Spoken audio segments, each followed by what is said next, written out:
ሀይሚና ብሩክ አደጋ ላይ ናቸው። እንግዲህ ሀይሚም ያለችበት ሁኔታ እንዲሁም ደግሞ ብሩክ ያለበትን ሁኔታ ነግራችኋለሁ። እንዲሁም ደግሞ በሀይሚና በብሩክ ምክንያት ናኒና ሀብ በጣም በከባዱ ተጣልተዋል፣ ተጨቃጭቋል ማለት ነው። ምንድን ነው የተፈጠረው ነገር? ከሀይሚ ከብሩክ አልፎ ለባልና ሚስት የተረፈው ነገር ምንድን ነው? ከባድ ጭቅጭቅ አንስቷል። ብቻ በአጭሩ የሀይሚና የብሩክ ጉዳይ በጣም አሳሳቢ ደረጃ ላይ እየደረሰ ይገኛል። እንግዲህ ሰላም እየሆኑ ጥሩ ነገሮችን እያየንባቸው እንገኝ ነበረ። አሁን ላይ ግን ሀይሚም በጣም በከባዱ መጀመሪያ ቀልድ የሚመስል ፕራንክ የሚመስል ነገር ነበረ።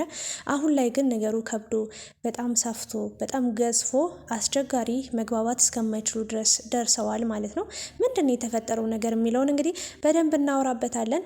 መጀመሪያ ከምቀኛ ከሸረኛ ከወረኛ ይሰውራችሁ ይጠብቃችሁና አስቸጋሪ ነው። ብቻ ያው ፍቅር እንደነገርኳችሁ ቀልድ አይደለም ወይ ደግሞ እቃቃም አይደለም። አልጋ ባልጋም የሆነም ነገር የለም እና በፈተና ታልፋላችሁ ባጭሩ። ብቻ ግን ሀይሚ በጣም ብዙ ሰው ናፍቋታል። በጣም እንደውም ከሀይሚ በኋላ ብሩክ በሀብ ቤት መጥቶ ያለውን ነገር ተናግሮ ነበረ፣ ወይም ደግሞ ያለውን ነገር በቃ አስረድቶ ነበር። ከዛ በኋላ ሀይሚም ጠፍታለች ማለት ነው። ምንድነው የተፈጠረው ነገር? ሀብስ ለምንድነው ይሄንን ችግር መፍታት ያቃተው? ድጋሚስ ለምን አላገናኛቸውም? ድጋሚስ ሁለቱ ለምን ጠፉ? የትስ ገቡ? የሚለውን ነገር እንግዲህ እናወራበታለን። በቅድሚያ እንዴት ናችሁ የተወደዳችሁ ቻናል ቤተሰቦች? በያላችሁበት ሰላማችሁ ይብዛልኝ። እንግዲህ ናኒ ዛሬ ከበድ ያለ ነገር ነው ይዛ የመጣችው። ሀይሚና ብሩክ ሰላም በሆኑበት ሰዓት ጥሩ ነገር አሳለፉ፣ ጥሩ ጊዜ ላይ ናቸው ብለን ሳንጨርስ ደስታቸውን አጣጥመው ሳይጨርሱ እንደዚህ አይነት ነገር ተፈጠረ። በመሀላቸው በጣም ከባድ ነገር ሊመጣባቸው እንደሚችል እንግዲህ ናኒ ፍርሃቷን፣ ስጋቷን በመግለጽ ባሏን ወይም ደግሞ ፍቅረኛዋን በጣም በከባዱ ተጣልተዋለች ማለት ነው። እሱ ምንም ነገር አድርጎ አይደለም። በነገራችን ላይ ናኒ ያው ዛሬ ከባድ ጥፋት አጥፍታለች እውነት ለመናገር እና ለምን ይህን ችግር አትፈታም ቀድመህ? ለምን ሀይሚም ስትጠፋ ዝም አልክ? ለምን ብሩክም ሲጠፋ ለምን ጸጥት ብለህ ታያለህ? አንተ ካላስተካከልከው ይህን ነገር ካልፈታ፣ አንተ ካላስታረቃቸው፣ አንተ እንዲነጋገሩ እንዲግባቡ ካላደረግ ማን መጦ ሊያግባባቸው ነው? በመሀላቸው በጣም ብዙ ሰው እየገባ ነው ያለው፣ በጣም ብዙ ክፍተት እየተፈጠረ ነው ያለው ነው እያለችው የምትገኘውና ሀብም የምችለውን ነገር አድርግ ያለው እሱንም የወንድምነቴን እንደ ታላቅነቴ ቀጥሬው ወይ ደግሞ አግኝቸው ለምን እንደዚህ ታደርጋለህ? ወይም ደግሞ የተፈጠረው ነገር ምንድን ነው? መጀመሪያ እንደውም እኔ ፕራንክ መስሎ ነበረ፣ ግን ሀይሚ የራሷ መጣ ስታዋራኝ እውነት እንደሆነ ተረድቼ ከዛም ብሩክ ጋር የሆነ ስህተት ወይ የሆነ ጥፋት ይኖራል ብዬ መጥቼ ስጠይቀው ምንም ነገር እንደማያውቅ ወይ ደግሞ ምንም ነገር የሆነ ችግሩን ምን እንደሆነ እንደማያውቅ ነው የነገረኝ። ስለዚህ እኔ ምን ላደርግ ነው እያላት የሚገኘው። እሷም ደግሞ ይህንን ነገር ማስተካከል ነበረብህ፣ ለምን ችላ ትላለህ ምናምን እያለችው ነበር። ሲጀመር አንድ ነገር ልናገር የምፈልገው ነገር አስታራቂ ሽማግሌ መኖሩ ጥሩ ነው። አንዳንድ ሰዎች ተስፋ የቆረጡትን ሰዎች ድጋሚ እንዲመለሱ፣ ወደ ራሳቸው እንዲመለሱ፣ ፍቅር፣ ትዳር በቃ አልጋ ባልጋ እንዳልሆነ ብዙ ትምህርቶችን ስታስተምሯቸው ነው እንዴ ብለው ምልስ ብለው ወደ ራሳቸው እንዲመለሱ ያደርጋል። በተረፈ ግን ራሳቸው ተግባብተው ችግሮቻቸው የማይፈቱ ከሆነ ልክ የአብርሽና የሩታ ህይወት ነው የሚገጥማቸው። በነገራችን ላይ አብርሽና ሩታ ለብቻቸው ተነጋግረው ለብቻቸው ችግሮቻቸውን ሲፈቱ እኔ አላየውም፣ አልሰማውም የእውነት ለመናገር እና አብዛኛውን ነገር በቃ ሙሉን ነገር ማለት ይቻላል ወደ ሚዲያ ነው የሚያወጡት። ወደ ሚዲያ ሲመጣ ደግሞ በጣም ብዙ ሰው ይረባረብበታል። ብዙ ሰው ብዙ አይነት ሀሳብ አስተያየት ይሰጣልና ሁሌ ችግራቸው እየሰፋ እንጂ እየጠበበ ሲሄድ አይቻቸው አላቅምና ሀይሚና ብሩክ ራሳቸው ችግሮቻቸውን ካሁኑ እየፈቱ እያስተካከሉ ከካሜራ ጀርባም ሆነ በካሜራ ፊት እየተነጋገሩ እየተግባቡ የማይሄዱ ከሆነ ሁሌ ከሰው ጥገኛ የሚሆኑ ከሆነ አደገኛ ህይወት ነው የሚኖሩት። ምንም እሱም ሰላም አይሰማውም፣ እሷም ሰላም አይሰማትም። የባሰ እየተናናቁ እየተጣሉ እየተጨቃጨቁ ነው የሚመጡትና በራሳቸው በመጀመሪያ መፍታት አለባቸው ችግሮቻቸው። ሲጀመር ችግሩ ምን እንደሆነ ሳይታወቅ ማለት ነው። ሲጀመር ሀይሚ ችግሩ ምን እንደሆነ ሳትናገር ማንስ ምን ብሎ ገብቶ ሊያስማማቸው ሊያስተካክለው ይችላል? አሁን ናኒ መጣ ሀብን እየወቀሰችው በጣም እየተቆጣችው ነበረ። ለምን እንደዚህ አታል? ሲጀመር አንቺ ማድረግ ያለብሽን የራሽን ነገር ማድረግ ትችላለሽ። በእርግጥ አሳስቦች ነው የሀይሜን የብሩክን ፍቅር ስለምታቂ፣ መለየት እንደሌለባቸው ስለምትረጅ፣ ያላቸውን ደስታም ስለምታቂ፣ እንዲለያዩ ስለማትፈልጊ ነው። በመሀላቸው ሰው እንዳይገባ ፈርተሽ ነው። ብዙ ስጋቶች እንዳሉብሽ ያስታውቃል። ግን ሀብን በዚህ ልክ መናገር አይጠበቅብሽም። ሲጀመር ሰው ለማስታረቅ መጣ በሰው ጉዳይ። አሁን እናንተ ሁለታችሁ ራሱ የተጣላችሁበት ምክንያት በጣም ገርሞኛል። እናንተ አንዱ ናችሁ ተስማምታችሁ ተግባብታችሁ በዚህ በኩል ብናስታርቃቸው በዚህ በኩል ብናስማማቸው የተሻለ ይሆናል ብላችሁ መነጋገር ስትችሉ፣ ግን ሁለታችሁም ተጣልታችሁ ተለያይታችሁ ተቧጭቃችሁ ነው በጣም ከባድ ጭቅጭቅ በማያገባችሁ ገብታችሁ ማለት ነው ተጨቃጭቃችሁ ነው ከእናንተ ህይወት ጋር ያገናኘዋል። በእርግጥ ያገባችኋል፣ ዘመድ ናችሁ፣ አብራችሁ በልጣችሁ ጠጣችኋል፣ ብዙ ነገር አሳልፋችኋል። ስሙ ወንድሙ ነው ምናምን ግን በዚህ ልክ መንጨቃጨቅ አለባችሁ ብዬ አላስብም። ናኔ ማነጋገርሽ ምንም ደስ አይልም። በቃ እንደ ሀሳብ በቃ ማለት እነዚህ ልጆች መስመር እየሳቱ ነው። ስለዚህ ምን እናድርግ? አዋርታቸው ነበር ወይ ተገናኝተን ሁለታችን ማድረግ የምንችለው ነገር ካለ በዚህ መንገድ መፍትሄ ይዛ መምጣት ስትችል ምን አድርገሃል ብላ ነው እየተናገረች የምትገኝ። እሷ እስከዛሬ ምን አደረገች? ምንም አላደረገችም። ሀበ እንደውም ቀርቦ ወንድሙንም ለማናገር ሞከረ፣ ሀይሚንም ለማናገር ሞከረ። በመሀላቸው ሰው እንዳይገባ ብዙ መከራቸው።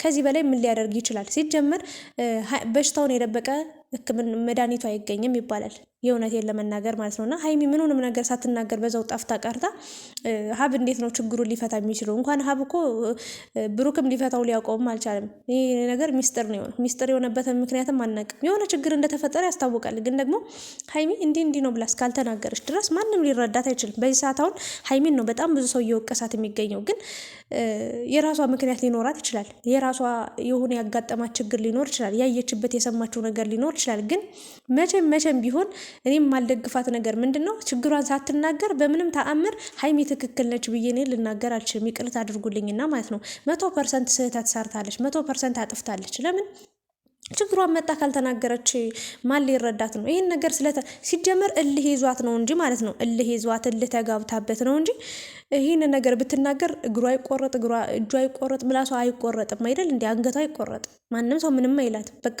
ያየችውን ነገር እንዲህ አይቻለሁ፣ በቃ ይሄ ነገር እንትን ብሎኛል፣ በቃ አናዶኛል፣ አበሳጭቶኛል ብላ እንደዚህ ችግሩን አውጥታ ካልተናገረች እሱ እኮ አጥፍቶ ሊሆን ይችላል እኮ በቃ ረስቶታል፣ ጠፍቶበታል። በቃ ምን ያደርግ ታዲያ? ወይም ደግሞ መተማመን ያንን ጉዳይ ርዕስ አድርገው እንዲያወሩበት ሀሳብ እንዲመጣ እንኳን ማለት ነው እሱም ለማስረዳት እንዲመቸው እሷም ይሄ ተበድያለሁ ብላ ለመናገር እንዲመቻት ችግሩን ካልተናገረች በምን ሀሳብ በምን ጉዳይ ይወያዩ? ሲጀመር ሀይሚ ማለት ነው ልክ በቃ እሷን በአጥቶ መኖር በቃ እንደማይችል በቃ የሆነ አይነት ነገር ነው የምታደርገው። ግን እንደዛ አይነት አክት ማሳየት ራሱ በጣም ነውር ነው። እግዚአብሔር ምስክሬን የምሬ ነው። ለምን መሰላችሁ? አንቺም ከሱ አታንሽም፣ እሱ አትበልጭም አታንሽም፣ እሱም ከአንቺ አይበልጥም አያንስም። በቃ ፍቅር ያገናኛችሁ እኩል ናችሁ። በቃ የየራሳችሁ አስተሳሰብ ሊኖራችሁ ይችላል። የየራሳችሁ አቋም ሊኖር ይችላል። የየራሳችሁ መልክ ሊኖር ይችላል ምናምን። ግን ፍቅር አገናኝቷችኋል። ፍቅር አንድ አድርጓችኋል። ለፍቅር ስትሉ ነው መኖር ያለባችሁ እንጂ በቃ አንድ እድል ነው የምሰጥ ምናምን። ይህን ያህል ነፍስ አልጠፋ። በዚህ ልክ ሀይሚ ቆራጥ ጨካኝ የሆነችበት ምክንያት አልገባኝም። ብቻ ግን እሱን ጊዜ የሚፈታው የጊዜ ጉዳይ ሊሆን ይችላል። ግን በመሀላቸው በጣም ብዙ ነገሮችን እየሰማው ነው የምገኘው። እኔ መረጃውን በጣም በትክክል በደንብ በቃ የድምፅም የጽሁፍም ቴክስትም በደንብ መረጃ ሳገኝ ሙሉውን በደንብ አድርጌ የማወራላችሁ ይሆናል። በሀይሚና በብሩክ መሀል የተፈጠረውን ነገር እንግዲህ ጭምጭምታ የሰማሁት ነገር አለ።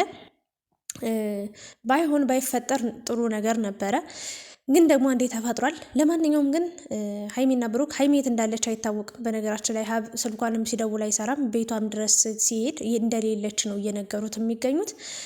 አስቸጋሪ ነው። ምንም ከችግር መሸሽ ምንም ችግርሽን ተጋፍጠሽ ህይወትሽን አሸንፈሽ ጥሩ ደረጃ ላይ መድረስ ካልቻልሽ ከባድ ነው። ካሁኑ የሆነ ፈተና ሲያጋጥምሽ ጥለሽ የምትሄጁ ከሆነ የምትሸሽ ጥሎ መሄድ መድኃኔዓለምን ነው የምላችሁ፣ ምንም መፍትሄ አያመጣም።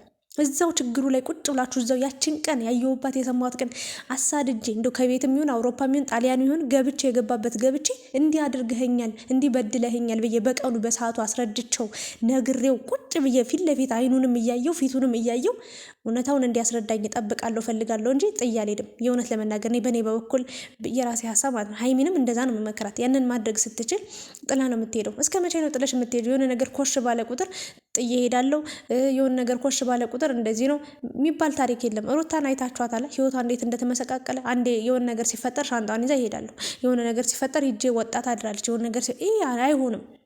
ትዳር እዛው ቁጭ ብላችሁ በርሽን ግጥም አድርገሽ ዘግተሽ ጎረቤት እንኳን እንዳይሰማት እዛው ተጨቃጭቀሽም ተማተተሽም ሊሆን ይችላል፣ ተደባድበሽም ተላፍተሽም ችግርሽን እዛው ላይ ሆነሽ ቁጭ ብለሽ መፍታት ነው። ምክንያቱም ሲጀምር በአእምሯችሁ ማለት ነው ወደ ፍቅር ስትገቡ ቢሆን ይሆናል ባይሆን አይሆንም። ወይ ደግሞ መፋታትም እችላለሁ መለያየትን መፍትሄ አድርጋችሁ ወይ ደግሞ መለያየትን ውስጣችሁ አእምሯችሁ ላስቀምጣችሁ ከሄዳችሁ የሆነ ነገር ኮሽ ባለ ቁጥር ያንን ነገር ታግሳችሁ ለማለፍ ትዳርን ኑሮን የሚባለውን ነገር ለመኖር በቃ ትፈራላችሁ። አእምሯችሁ ብቁ አይሆንም፣ ዝግጁ አይሆንም። ቶሎ ብሎ ምንድን ነው የሚያስበው? መፋታትን፣ መለየትን ነው። መለየት ደግሞ መፍትሄ አይሆንም። እና ፍቅር ደግሞ አልጋ ባልጋ አይደለም። እግዚአብሔር ምስክሬ ነው የምላችሁ። በጣም ብዙ ውስብስብ ነገሮች አሉት ፍቅር።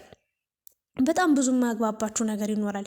በጣም በቃ ከጊዜ በኋላ ራሱ የሚመጣ አዳዲስ ባህሪ ሊኖር ይችላል። ብዙ ነገር እኔም እንኳን ብዙ የተረዳሁት ያየሁት ነገር ስላለ በህይወቴ ማለት ነውና ያንን ነገር ትዕግስት አድርጋችሁ አንዱ እሳት ሲሆን አንዱ ውሃ እየሆነ በረድ እያላችሁ በቃ አንተ ትብስ አንቺ ትብሽ ወይ ደግሞ ችግሬን እየተናገርኩኝ ካልቀጠልኩኝ ምንም ፍቅርም ትዳር የሚባል የለም። በዚህ ምድር ላይ ስንኖር እንወለዳለን፣ እናድጋለን፣ ትልቅ እንሆናለን፣ ፍቅረኛ እንይዛለን፣ ከዛ ትዳር የሚባል አለ፣ ከዛ ቤተሰብ መስርቶ መኖር ነው። ሌላ ምንም ትርጉምም ጥቅምም የለውም። በቃ ከዚህ ውጪ ይሄ ነው በቃ ህይወት ማለት ይሄ ነው። ፍቅር ማለት በቃ ኑሮ ነው፣ ህይወት ነው፣ የሚኖር ህይወት ነው በተግባር እና የይቅርታ ልብ ከሌለን አናፍቅር። በቃ እግዚአብሔርን ነው የምላችሁ። ሺህ ጊዜ ተበድላችሁ ራሱ ሺህ ጊዜ ይቅርታ ልትሉ ትችላላችሁ። በፍቅር ስትኖሩ፣ ለፍቅር ስትሉ፣ ለበቃ ለአብሮነት ስትሉ፣ ለነገ ስትሉ ሺህ ጊዜ እየተበደላችሁ እያወቃችሁ ተጨቆናችሁ እየኖራችሁ ራሱ ይቅርታ ታደርጋላችሁ። የይቅርታ ልብ ሲኖረን ጥሩ ነው።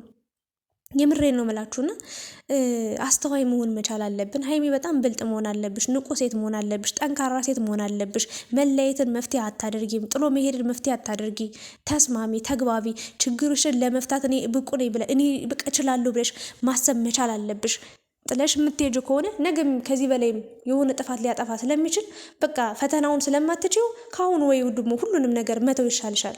የምሬ ነው። ብሩክም እንደዛው ሀይሚ ዛሬ እንደዚህ ነጭናጫ ሆነች ድብቅ ሆነች ምናምን ብለ ተስፋ ልትቆርጥ አይገባም። ምክንያቱም በቃ ጠንካራ መሆን አለብህ። ለፍቅር ስትል መታገስ አለብህ።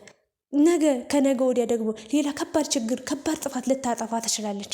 ያኔ ይቅርታ ማታደርግላት ከሆነ ዛሬ አብራችሁን መቀጠላችሁ ምንም ትርጉም ስለሌለው ወይ ተለያዩ። እኔ መለየትን ግን ለማንም አልመክርም። ችግርሽን መፍታት፣ ችግሮቹን መፍታት፣ መነጋገር። ለምን ቁጭ አድርጌ እኔ ብሩክን እኔ በሷ ቦታ ብሆን እንዲያድር ለምን እንደዚህ ያደረከኝ ብዬ በደንብ ህሊናው እንዲወቅሰው ያንን ነገር አድርጎት ከሆነ ካላደረገውም አይ እንደዚህ እኮ ነው፣ በዚህ መንገድ እንደዚህ ነው የተረዳሽው፣ እንደዚህ አላደረኩም ወይ እንደዚህ ሆኗል፣ እንዲህ ተፈጥሯል ብሎ እስኪ ያስረዳኝ ድረስ እኔ እንደውም ለማወቅ ነው የምጓጓው እንጂ በዚህ ልክ ጥዬ ለመሄድ ወይ ደግሞ እሱን በአንድ እድል ለምሰጥ ካልመለስክልኝ፣ ካላወራኝ ብዬ ጥዬ አልሄድም። ያ መሆን የለበትም። ለማንኛውም ግን ሀይሚና ብሩክ በመሀላቸው አሁንም በጣም ብዙ ሰው እየገባ እንደሆነ በመሀላቸው የገባው ሰው ነው ይሄ እዚህ ደረጃ ላይ ያደረሳቸው። ችግሯ ሀይሚ ደግሞ የእውነት ብዙ ጊዜ አይታችኋት ከሆነ የሰው ወሬ ትሰማለች። የራሱ ጓደኛ የሆነ ጊዜ ራሱ ብሩክ እኮ ሴት ይዞ ሩም ውስጥ ሲገባ እየወሰላት አሁን በቅርቡ ራሱ የተሰራው ቪዲዮ ነው። እውነትን ነው እሺ እሄድለታለሁ ብላ እየሮጠች ነው ሄደችው። ያ ማለት አረ እንደዚህ ያደርገው ምናምን። በእርግጥ ሰው ነን እኛ፣ ስህተት አይጠፋም ከኛ። ወይም ደግሞ የምታፈቅሩት ሰው እንደዚህ አይነት ነገር ሲወራበት በቃ ህሊናችሁ እሺ አይልም። ያንን ነገር ሄዳችሁ ለማወቅ ለመገንዘብ ነው የምትረዱት። እና ያ ነገር አለ። ግን የሰው ወሬ የምትሰሚ ከሆነ አንዳንዴ የሆነም ጥፋት አጥፍቶ አይተሽ ለማለፍ ሞክሪ ሀይሚ። የምሬ ነው። ብዙ ነገሮችን አይተሽ ካላለፍሽ እንደውም እያንዳንዷን ነገር ትኩረት ስበሽ በቃ ደና ነገሩን ትኩረት ስጪ፣ ጥሩ ነገሩን። ችግሩን ማያየሽ ስትሄጂ ተስፋሽ ልብሽ ራሱ እየደከመ ተስፋ እየቆረጥሽ ፍቅር ምን እንደሆነ በቃ ትርጉሙ ሳይገባሽ ኑሮ በቃ ጭቅጭቅ፣ ወሌ የሆነ ጸብ፣ ሁሌ የሚያስጠላ ነገር ነው የምትኖሪው እና ህይወት ራሱ ያስጠላሻል። በማስተዋል ተራመጂ።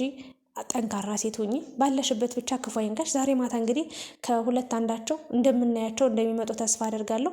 ስለነበረን ቆይታ አመሰግናለሁ። የእናንተን ሀሳብ አስተያየትም ጨምሮ ላይክ፣ ሼር፣ ሰብስክራይብ አድርጉኝ። ወዳችኋለሁ።